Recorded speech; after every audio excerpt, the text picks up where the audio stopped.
Hey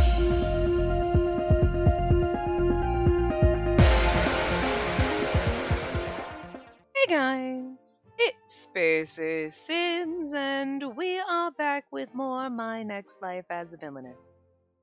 Continuing when we're getting ready for the party.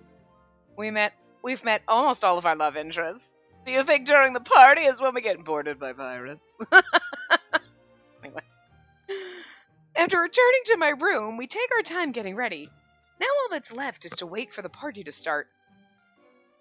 Thanks to those hours of prep work, a prepper lady stands before me in the mirror. Or at least what looks like one. Her outfit is going to be, like, banging. Also, my god, we're showing shoulders? The boys couldn't handle our ankles! You're going to show your shoulder to them. I don't think they can handle it. Modern men can't handle shoulders. It's like girls can't wear tank tops at high school because the boys won't be able to concentrate. Maybe they should be responsible for themselves, but, you know, whatever. So, like, these, like, whatever world we're living in, which seems kind of old-fashioned, they can handle shoulders? And elbows? And wrists? And oh my god, they're all gonna die. We're gonna kill them all. Guys. I still have the face of a villainess, and I'll finally be able to do what I came here to do. I'm gonna eat so much! I love that what I came here to do is just eat. Oh, I feel that in my soul sometimes. I imagine the feast of quid cuisine and clench my fist in triumph. To be honest, these social functions are a pain, but my excitement for exquisite foreign food eclipses any worries. Excitement for exquisite foreign food eclipses any worries. That is somehow more of a mouthful than you'd expect it to be. Thanks to those gummies from earlier, I'm full enough that my stomach isn't rumbling, but still hungry enough to enjoy the feast. I don't know how, like, 3 gummy candies made you full. I'm glad I requested to be given a little slack around my torso, though I have a bit more leeway than usual. I'm lost in my anticipation until I hear a knock on the door. Looks like Keith is here. Keith will be escorting me to today's party. Mother and father both insisted. Now let's get this party started, shall we? I forcefully throw open the door and... Katerina, I'm here for you. Hi, look at its cute little suit. I love it. Huh? Instead of Keith, Jordo stands before me. You look beautiful in that dress, Katerina. It's an honor to be able to escort you on this wonderful day. I'm blushing. Huh. Escort? But it's supposed to be Keith today. We're engaged, so it's only natural that we enter the hall together.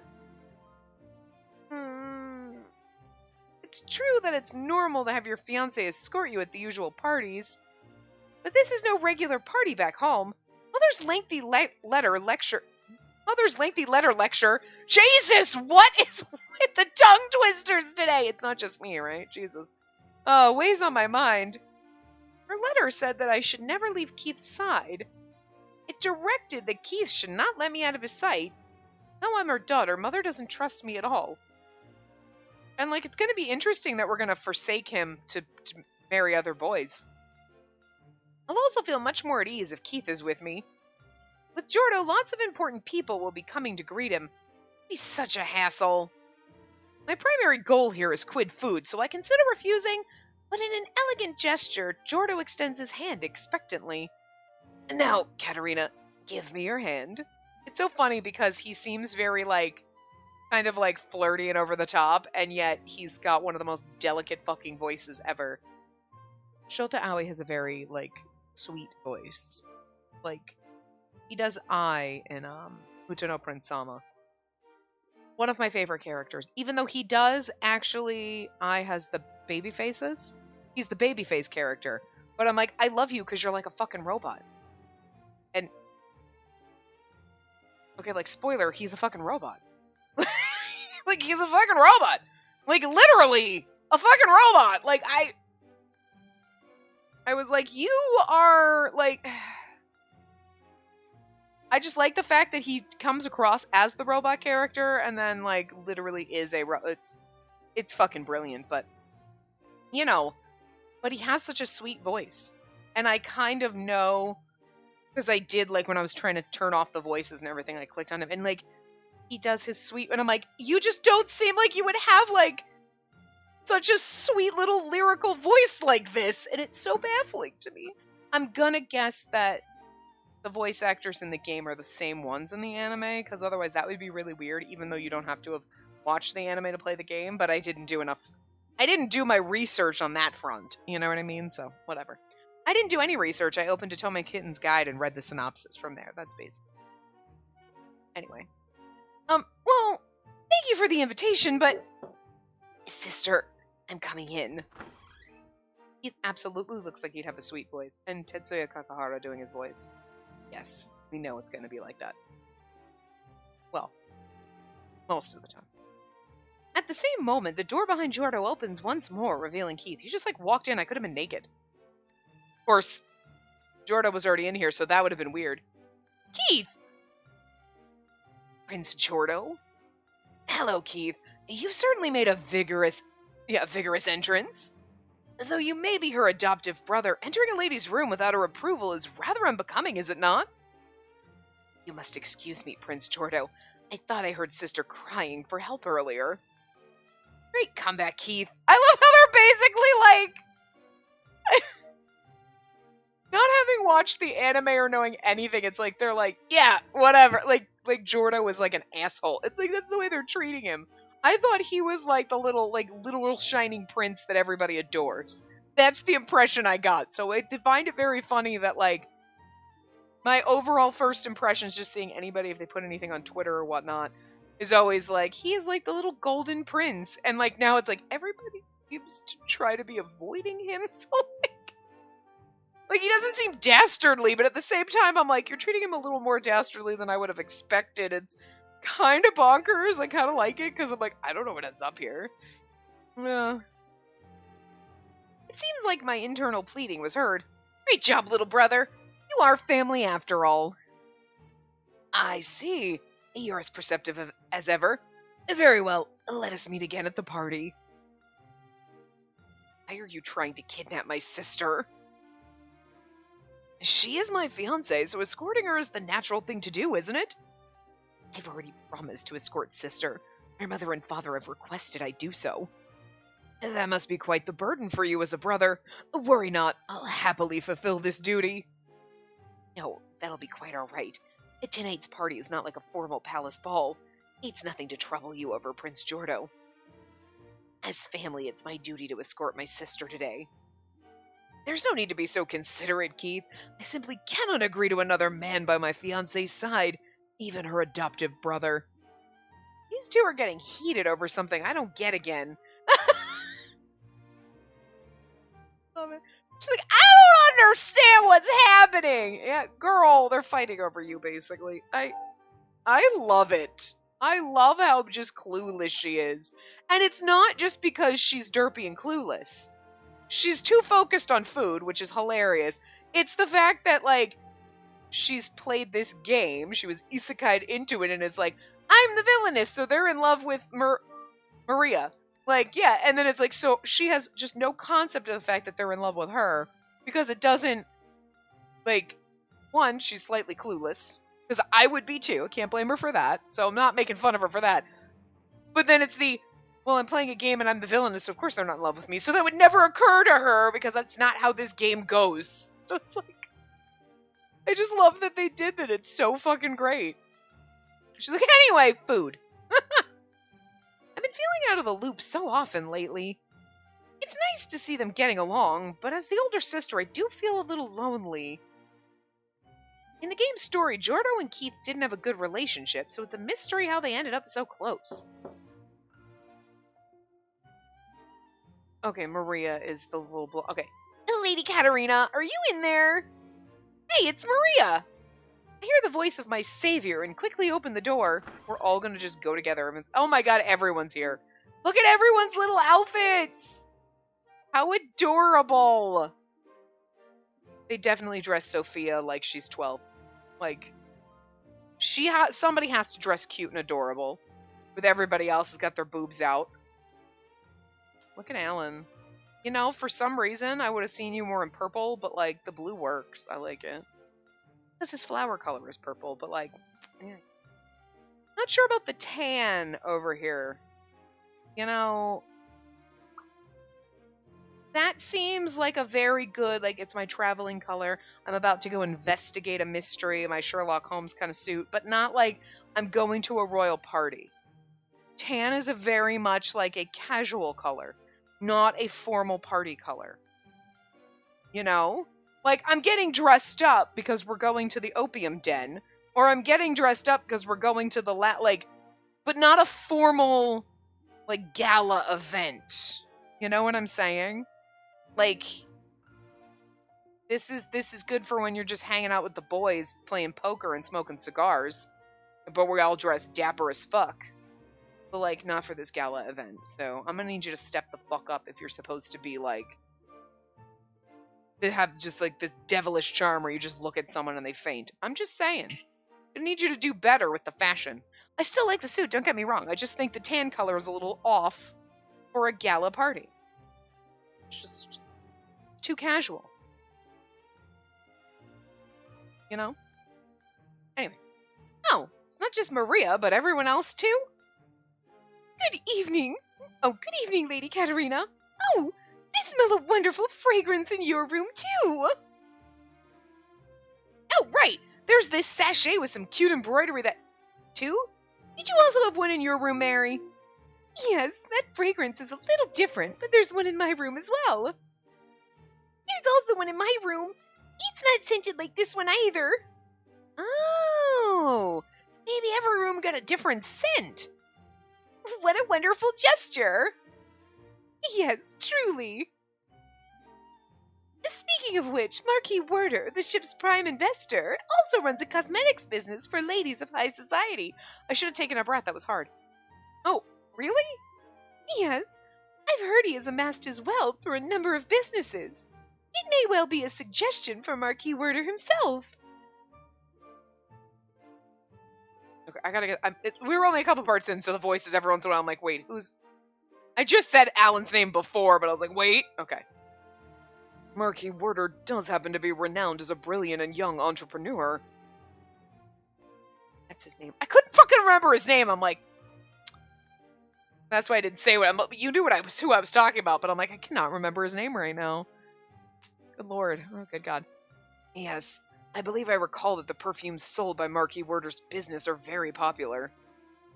Are his sachets popular too? No, I don't believe there were any sachets among his merchandise lineup. Perhaps they were prepared specially for this occasion. Yeah, well, I mean, you put a little sachet out so that you smell the perfume scent and then you know which perfume you like and then you buy the perfume. Wow, Mary's really keeping up with the rumor mill.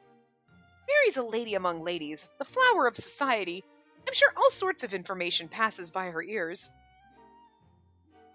His cosmetics business mainly targets women. I wonder if he's planning to sell this sachet in the future, too. Aristocrats love new curiosities. When they find these in their cabins, people may find themselves wanting some for their homes.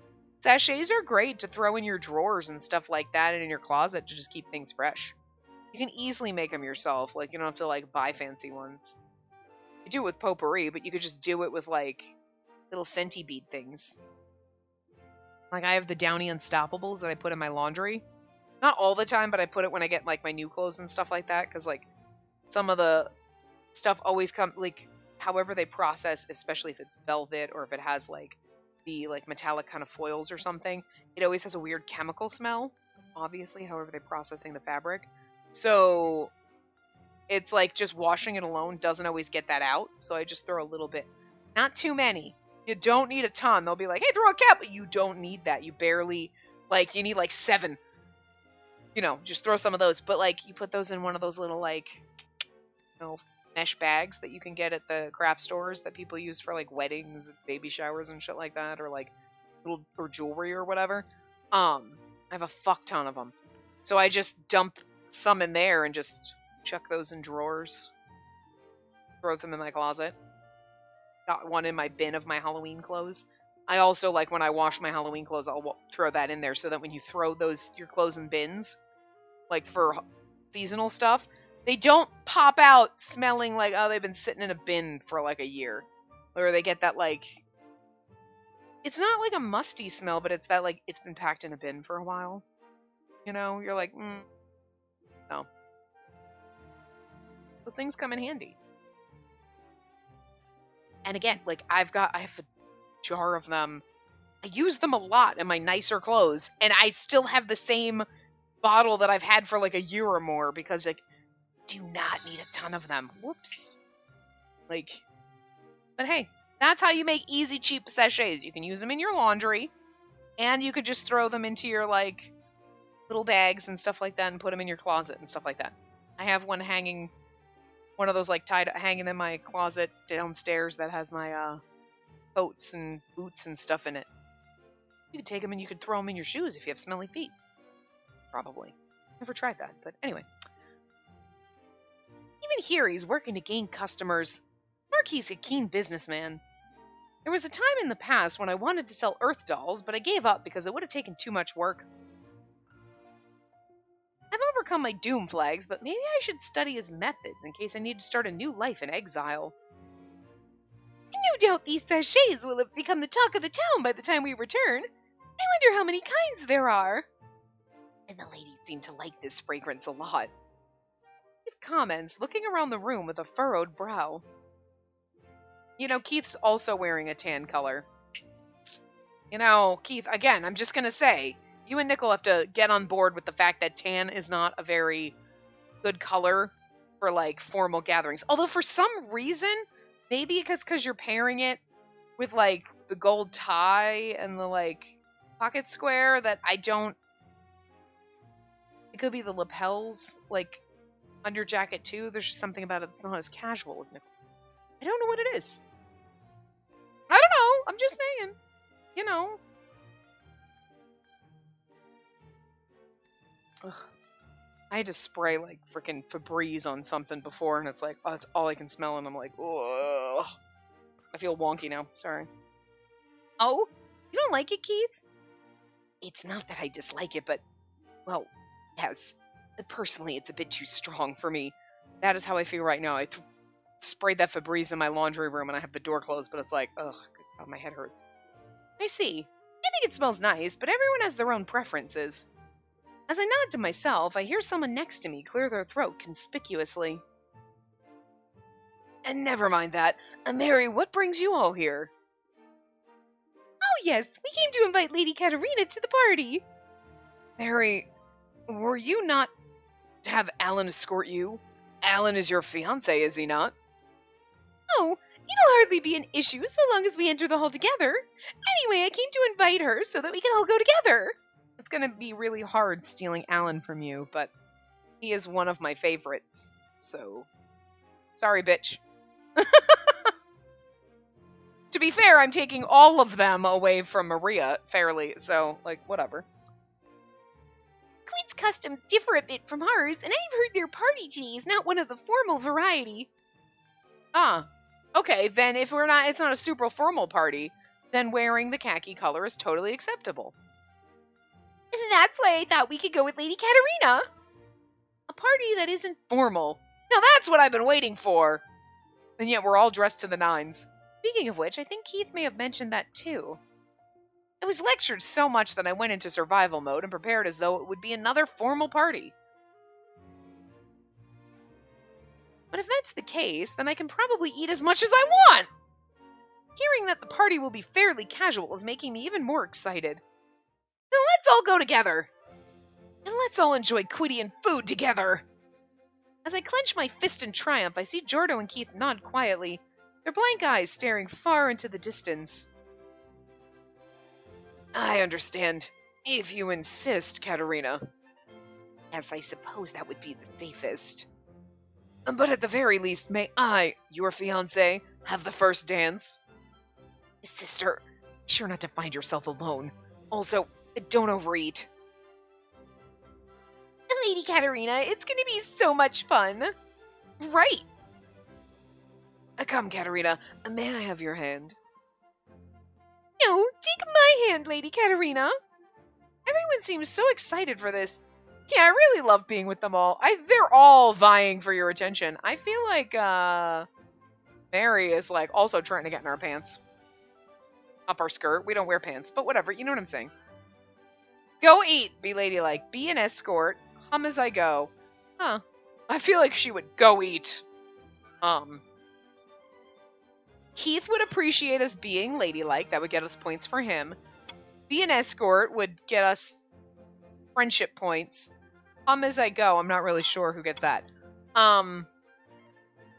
Well, actually, since we're on the common route and we're just getting a normal ending and we're not getting we're not in a specific guy's route, we're not trying to go down that, I'm going to guess be an escort then, because that would get you the friendship route. And like a quote-unquote a normal ending. Which is kind of where we're going right now. Oh. Cover it up. This choice appears after your first playthrough. Okay, so that's not pertinent for right now. Okay. Nope, it's be ladylike. Alright, okay. And that got us red. Ooh, red?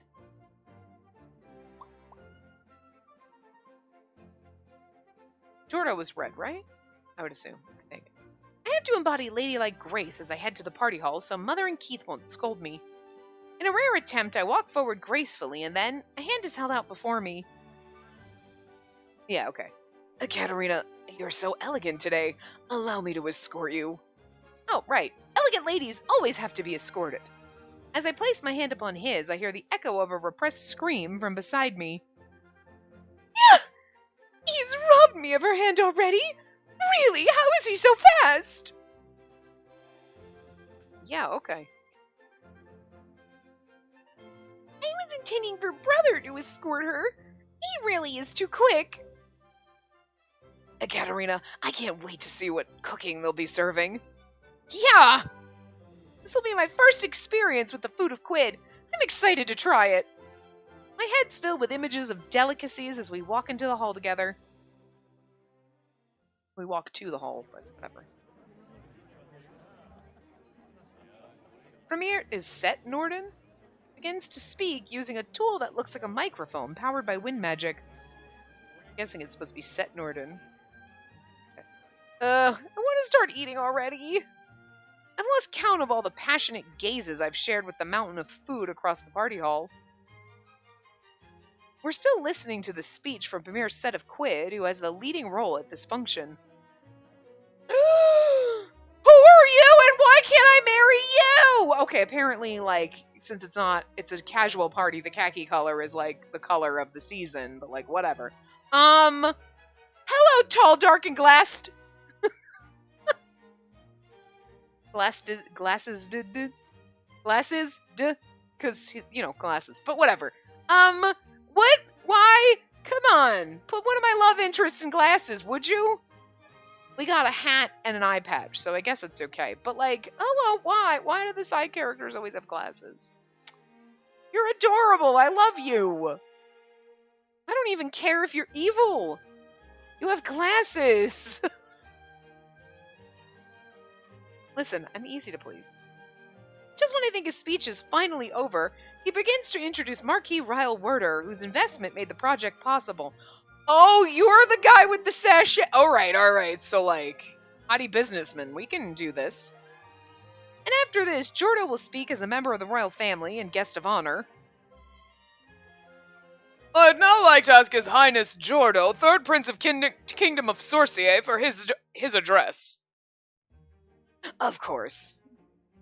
Speeches drag on, and since I'm standing in the front as the Duke's daughter, there's no way I can sneak away for a bite.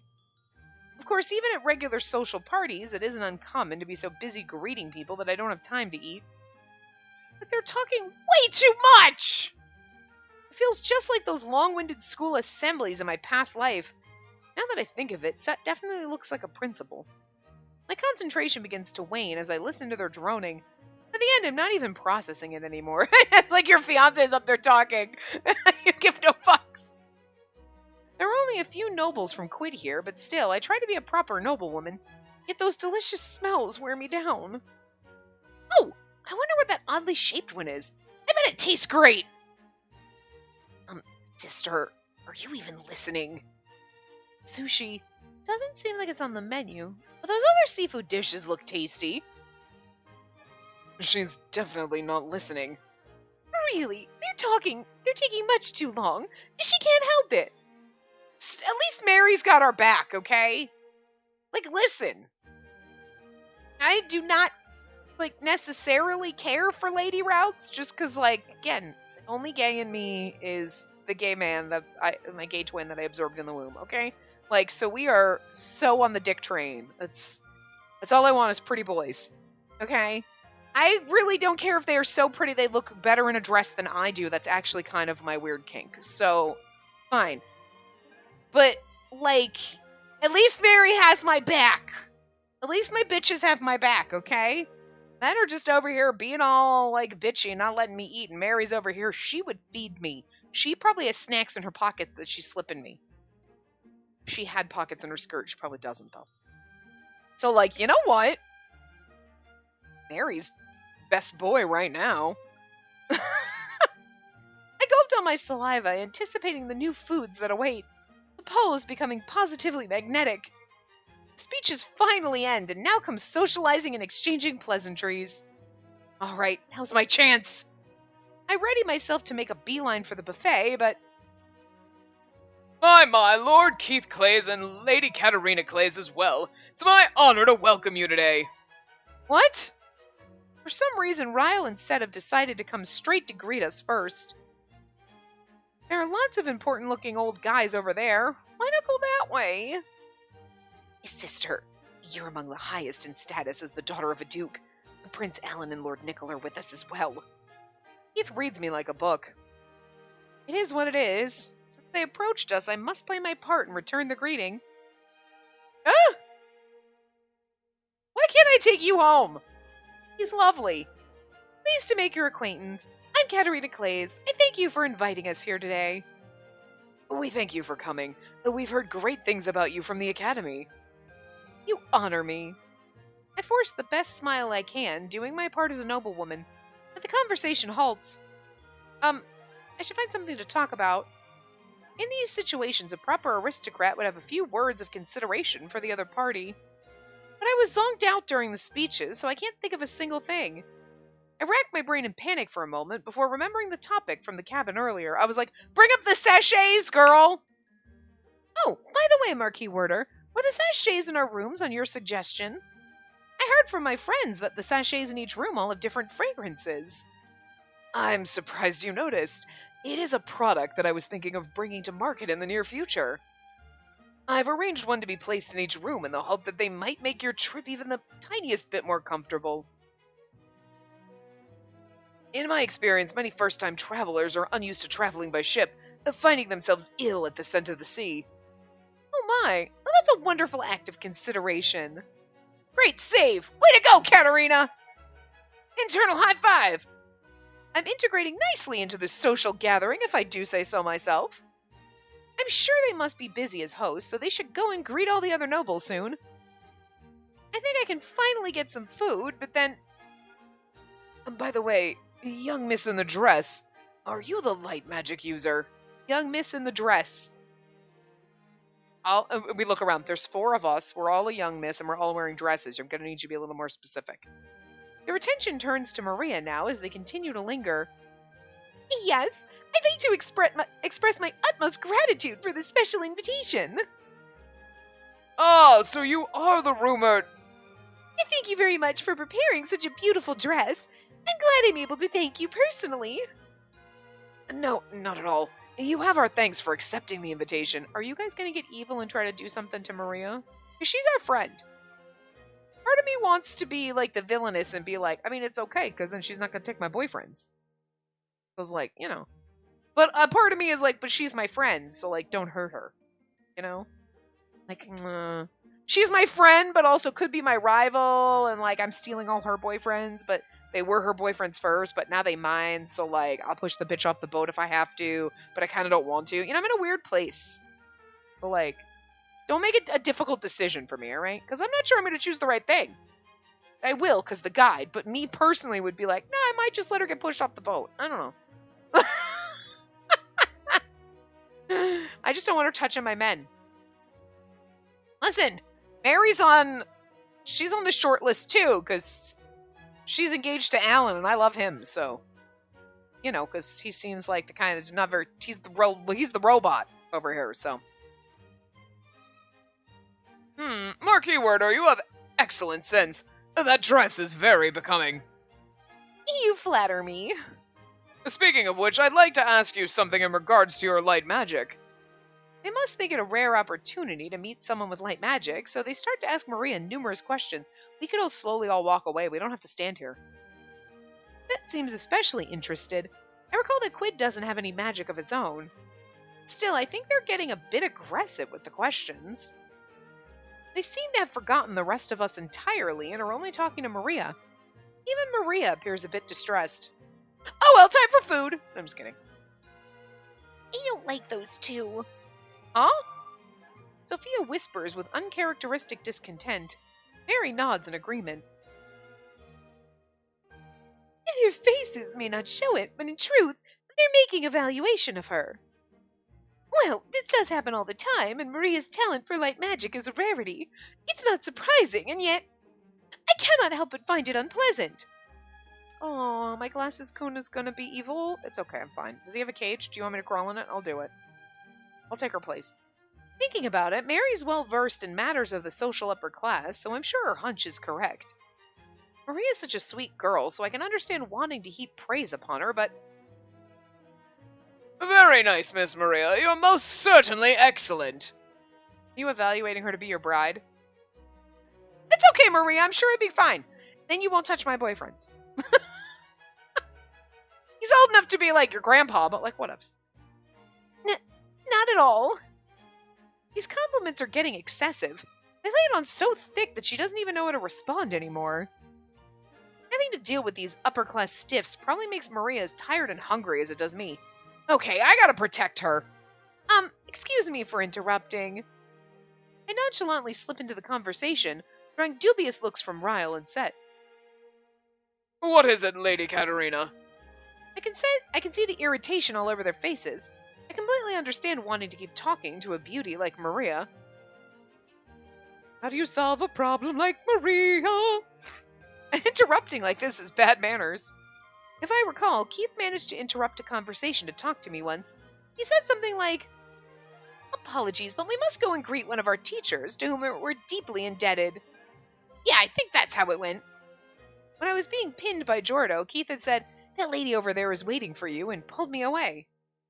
I thought it'd be bad to lie about someone wanting to talk to Ryle or Set, so I adapted it a bit. Aristocrats hold etiquette in high regard, so it's only natural for a student to go and greet their teacher, I think. Oh, I see. Excuse me for keeping you here for so long. Not at all. Maria is so kind and adorable. Even as a woman, I understand why you'd be so eager to continue conversing with her. Talking with Maria is just so fun. I nod, trying to meet halfway with these men, but for some reason, Jordo and Alan are all snickering away just out of their sight. In contrast, Ryle and Set make awkward, complicated expressions. Did I say something bad? Of course, it would be rude of us to keep her to ourselves. And now, if you'll excuse us, then, please enjoy your stay. Set and Ryle clear their throats and then quickly move away. Maria places a hand upon her chest and sighs a relieved smile. Lady Katerina, thank you. Not a problem. I'm sure it was tough being bombarded with so many questions. Aren't you tired? I'm fine, thanks to you, Lady Katerina. That's great. I'm glad I was able to help out a friend. And now for my just rewards. Oh my, what a dashing gentleman! Oh my, what a dashing gentleman indeed. You have resting bitch face, sir!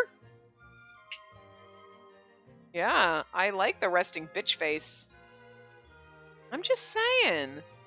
You are the one that would pin me up against a wall and call me an idiot and tell me to stop following you.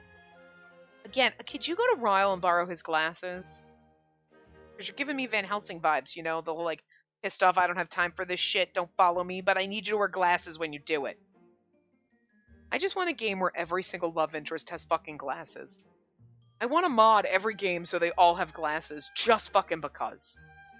I know it would look weird on Silva with glasses over his over his eye patch, but like I'll do it anyway. It'll be fine. Okay. I turned to the sudden cheering to find a man in military uniform surrounded by women. He's a soldier of Quid. What was his name again? Faye, how about we have a little chat? I'd love to get to know you. I mean, I can't blame these bitches. I'm on duty. Do not impede me. The man in uniform continues to walk, pushing his way through the swarm of women. Oh yeah, he's such an ass. I'm so into it. This game's gonna be fun. His expression makes his irritation plain as day, and showing the women no interest at all. An icy stare. It's so dreamy. Oh wait, I'm in this game, guys. I got isekai'd into this world. That's me right there. I'm Noblewoman A. That's me. If only he had glasses. If she fucking says that, then I know they put me in this game, and that's fucking weird. Ow. He feels like a tsundere character from an Otome game. If this was an Otome, that would be his introductory scene. But who is he? I don't look, even she's got stars in her eyes, literally. That man is the Naval Rear Admiral, Frederick Erson? Erson? We'll go with Erson. Of the Kingdom of Quid. Frederick. Okay, he can't find him as attractive when his name's Frederick. I'm sorry. And it's not because it's just because my dad was Fred. My dad was a Frederick, but with a K. But like, so that's just now I'm like, well, now you can't say Frederick. That's like my dad, and that's weird now. So, way to ruin it, game. Rear Admiral? Yes, son of a low-ranked noble, he was recruited to the military by Premier Set. His young age belies his rank and skill. But he's also famous for hating women. Oh, that's even more reason to love him. I see. So that's why he's being so unfriendly with the ladies. He hates women, which just means he's soft and squishy like a marshmallow inside. Oh, we can fix him. Shit, why are you making him so attractive? Like, for a side character we can't date. Mary's information network really is a sight to behold. She even knows the juicy details about the nobility of Quid. Speaking of which, the popularity of men from Sorcier is at an even split between Lord Keith and Lord Nickel. Huh? Nickel and Keith? Why? I understand Nickel with his devilish aura, but I had no clue my brother was so popular. And you're like, wait, why is my fiance not attractive? Also, Alan. Like, hello. Well, he's a romanceable character in the Otome game. He acts more like a mom than a playboy, but he's still just as handsome, I suppose. But Jordo and Alan are also romanceable characters, right? There's no way they aren't just as popular. Why are Prince Jordo and Prince Alan not up there? Those two belong to the royal family and have the kind of looks that make ladies melt. I ponder until Mary whispers the answer to me. Oh, because they're engaged. Unmarried and unengaged men usually monopolize the popularity polls. Oh, right. Jordo's engaged. To me. I really should remember, but since I don't really think about it, it slipped my mind. Listen, if we were talking about food, I would remember everything.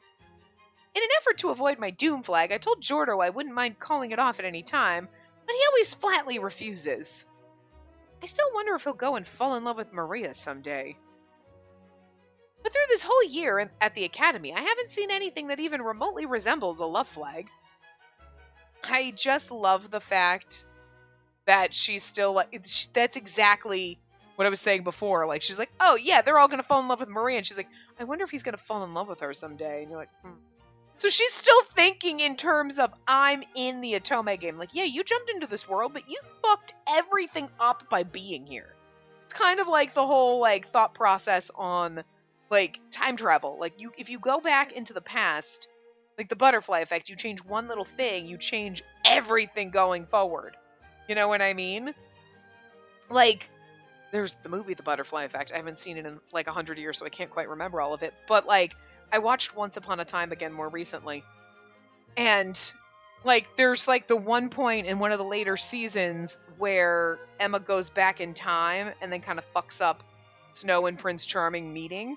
So then it's like, fuck, I gotta fix it or I won't exist! Because, like, you have to, like, she changed events and that's gonna screw up your life, but it's gonna screw up everything, you know what I mean?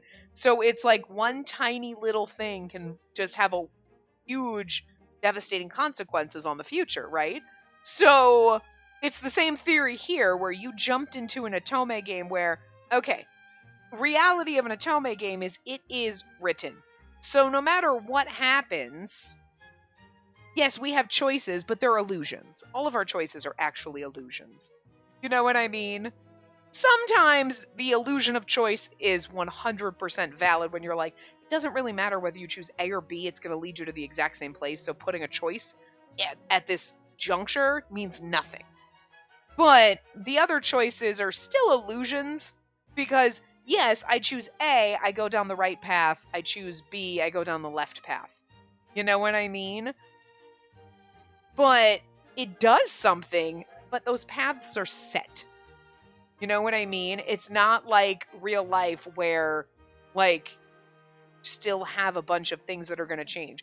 You're going to come to one of X amount of endings. There are infinite endings and infinite possibilities in reality because it's not just you making choices, it's everyone around you, the world in general, just natural disasters and like the universe and everything all conspiring to make all sorts of weird fucked up things happen, right?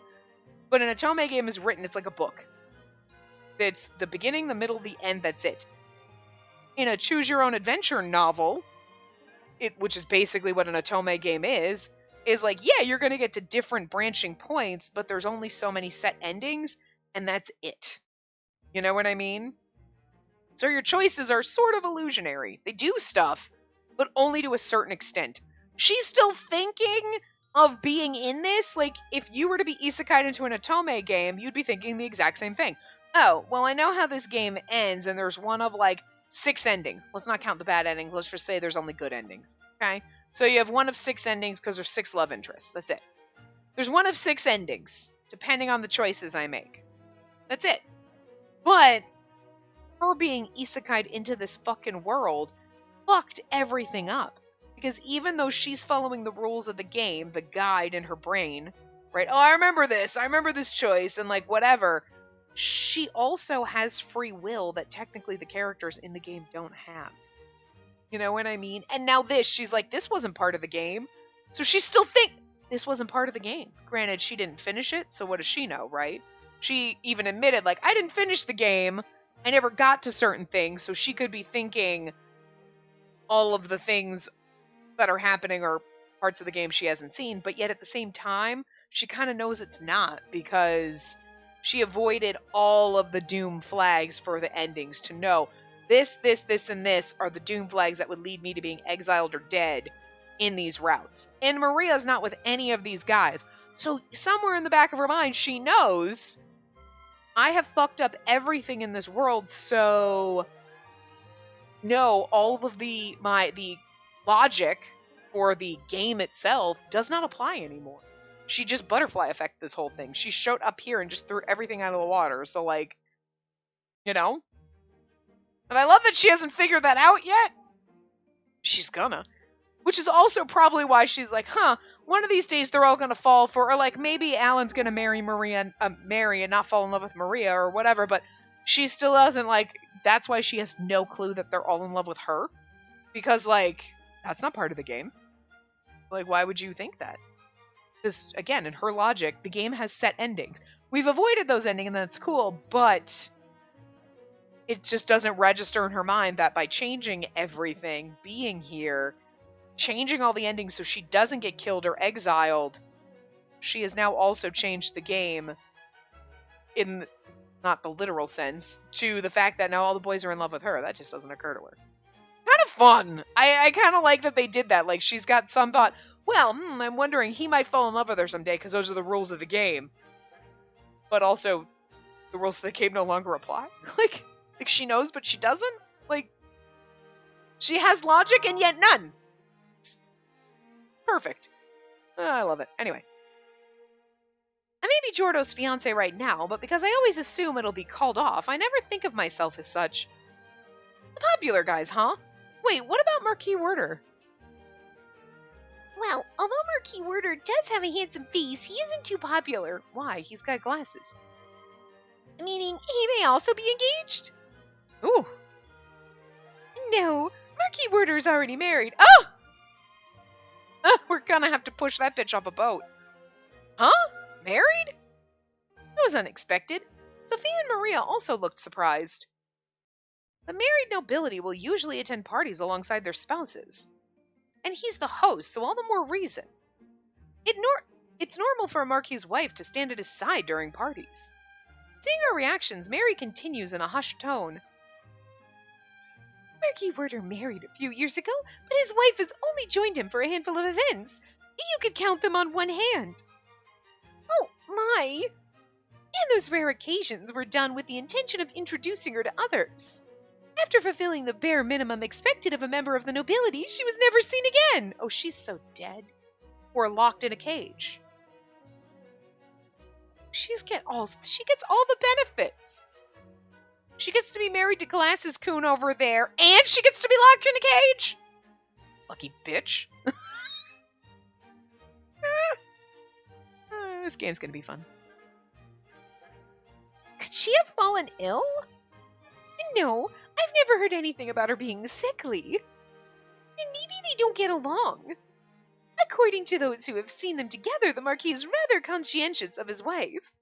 The rumor has it that in truth she's the apple of his eye, but that he dares not show it in public. Oh. Apple of his eye? That sounds wonderful! I'm sure their lives together are sweet! Is he one of those obsessed characters where, like, he's the Toma of this game? Where he's like, I'm obsessed with you, and you're the but like, I can't have anybody around you, so I saw somebody looking at you at that last party we went to 6 months ago, so you need to stay in the cage for the next year. Can't have anybody looking at you. I need them to forget.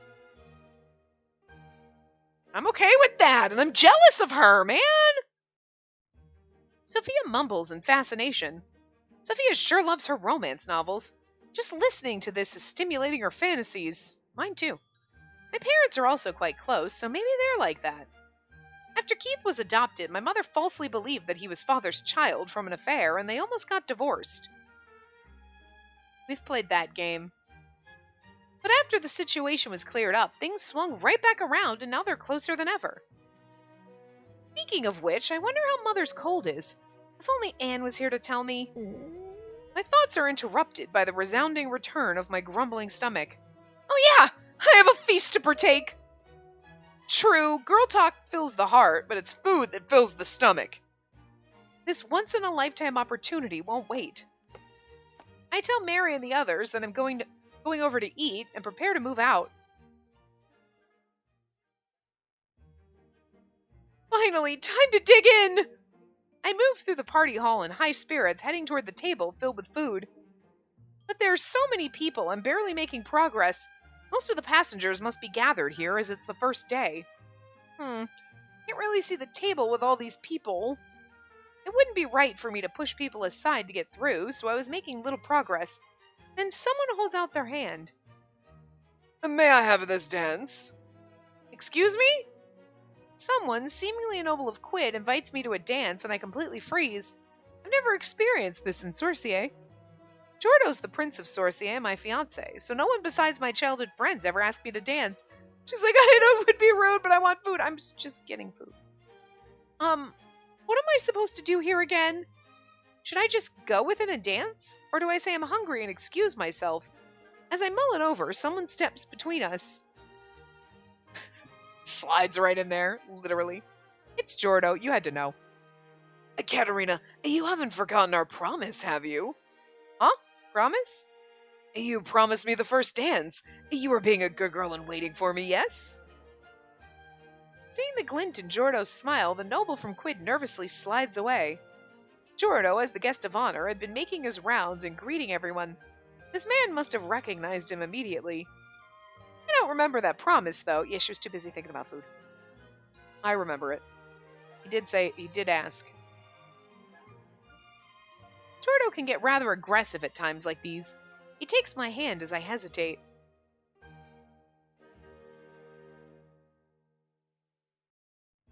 Oh, okay. You know what? I'm just saying, maybe it's the prologue. This route unlocks 2 CGs and leads to a normal ending. I'm just saying! This is a CG! We also have a memory scenario. Oh, I guess it only stays up for a short period of time. I just kind of missed it. What the hell? They lied. Tell my kittens lying to us with the CGs. I guess there's certain ones that get to the ending. This is technically the common route, I guess. What did we hit this? The minus button? Oh, can I not hit it? I can only hit it when the memory scenario... That's really annoying. Okay. I really hate that you can only hit it at the second it comes up.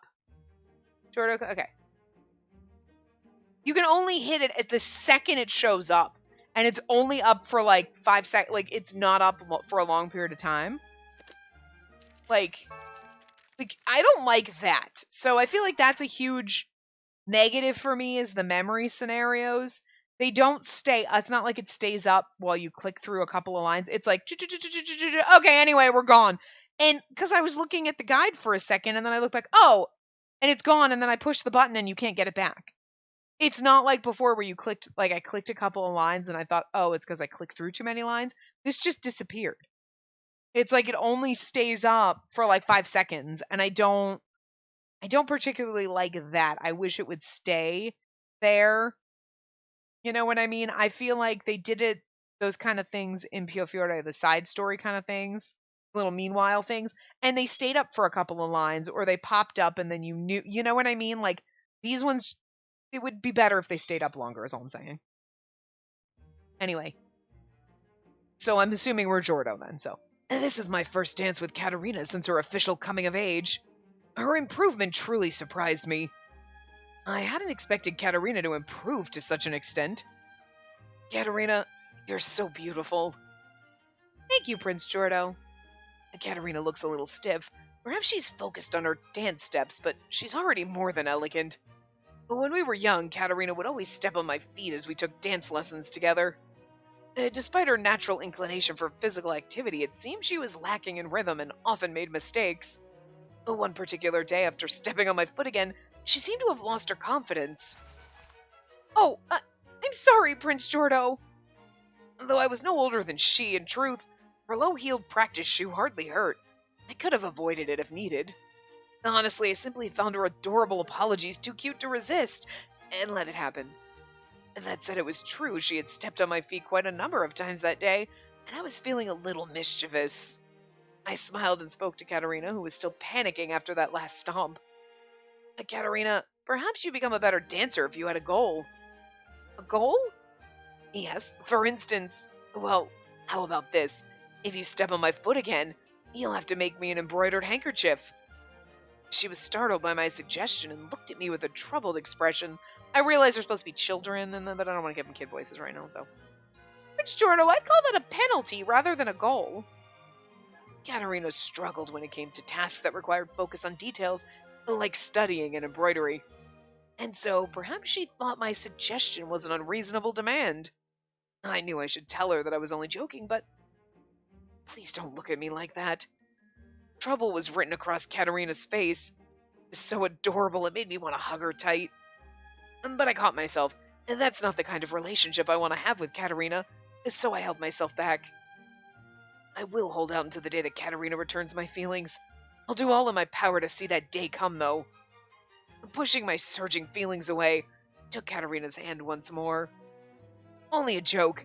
Now then, shall we return to practice? I began to dance once more, Katerina still tottering along.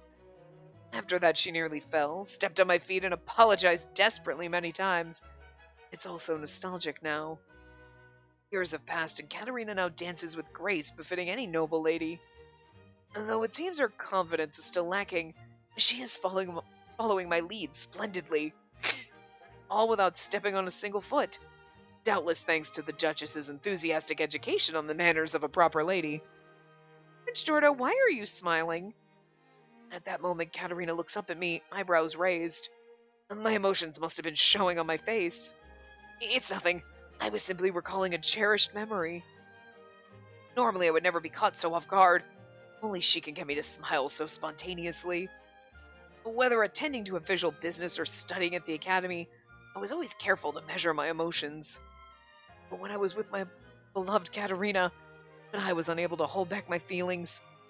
Perhaps this, too, was one of her many charms. Cherished memory. To be precise, I was thinking of the way you used to step on my feet during our dance lessons. And by the way, you promised me an embroidered handkerchief if you stepped on my foot again. Perhaps you recall. Did I really promise to do that? Of course not. It seemed Katerina's memory was not good enough to remember if we promised or not. But her look of confusion was so adorable, I was unable to resist teasing her. If I went too far, our fussy childhood friends would complain. I resigned myself to exercising restraint and explained the truth. Of course, I would indeed treasure a handkerchief. Prince Jordo, did you say something? Katerina looked at me confused. I returned a smile. I said I was only joking. I did suggest it, but you looked so troubled I decided it best to rescind it after all. Thank goodness. Katerina sighed in relief. Still, her dancing remained true to form as we spoke. Her improvement was truly remarkable. No longer is she the clumsy dancer, so easy to tease. It's a shame, but having a proper dance with her is wonderful too. No one could interrupt this precious moment, not even our meddlesome friends, despite their best efforts. A brief glance away tells me all I need to know. Even Keith and Alan look intent as if to claim their spot next in line. But they're nothing compared to Mary, who's glaring daggers at me. Come to think of it, Mary mentioned that she had even mastered the men's routine in order to dance with Katerina. Mary is really into us. I'm surprised they didn't give her a route. Every one of them loves Katerina a little too much. I understand just how deserving of that adoration she is. For that very reason, I am determined to be the one at her side. Let's dance another waltz, Katerina. What? No, I'm fine with just... Katerina tries to step away from me, but I take her by the waist and begin to move to the next song. Failing to follow my rather forceful lead, she loses her balance and then... She steps on my foot and grows pale. She slowly and timidly looks up at me, a face that looked as though the world were ending. Needn't worry, Katerina. I wouldn't be upset over something as small as that. I smiled wryly, which only caused her to grow more pale. Oh, no. I'll be expelled from the country for... I don't read French, whatever that says. Is that like assaulting the prince, basically? Because that's like majesty, so like a prince, but I have no idea. I can't. She mumbles something strange. Truly, she's as unpredictable as ever. It is one of the many quirks I so adore. Dear beloved fiancé, Katerina Clays. She follows my lead in a fluster as we dance to the music. I simply wish to enjoy dancing with her a little longer. I find her flustered behavior precious and cannot help but smile again. Truly, I am as putty in her palm. Lovely. So, and that literally right there tells you everything. Like, everyone is in love with you! Even Mary. So. But there you go, now we can stare at the CG again. And Jordo escorts me to dance, my stomach doing a different dance all the while. Prince Jordo, I'd like to get some food and... Oh, Katerina, you're so charming. He's not listening. And so I'm trapped. I wanted to make a break for it when the music ended, but Jordo wraps his arms around my waist. His escort has no opening. Yeah, has no openings, and I find myself settling in for yet another song. When dancing without switching partners, it's typical to finish with the first or second song. Thought. So the food... And just one more tune. It's the perfect chance to show the people of Quid. To show them that he's the prince. But Jordo already went around greeting them. To show that you belong to me. Wow, were you a little possessive? And that's I'm into it. With a soft chuckle, Jordo dances gracefully. I hear sighs of admiration around us. You're always so lovely, my cute little princess. Jordo can say such cheesy lines with ease. I'm reminded again that he's a romanceable character in an Otome game. But he's going after the wrong person, I almost say aloud. Maria's the protagonist in the game, not me. See, I love this. She's still on. Like, that's what I was saying before. Girl, you the protag now. I really wonder why they haven't fallen for Maria yet. She's so attractive, too. But perhaps they'll discover their love during this very voyage. If that happens, I have to give them my full support. I can tell you're thinking of something strange, my adorable fiancé, but in this moment, I want you to have eyes only for me. Jordo pulls me closer by my waist and places his lips a hair from my ear. Katerina, never call off our engagement. And this is my promise to you. Jordo's breath on my ear feels ticklish. I'm a bit dumbfounded, unsure of what just happened. Then the song ends.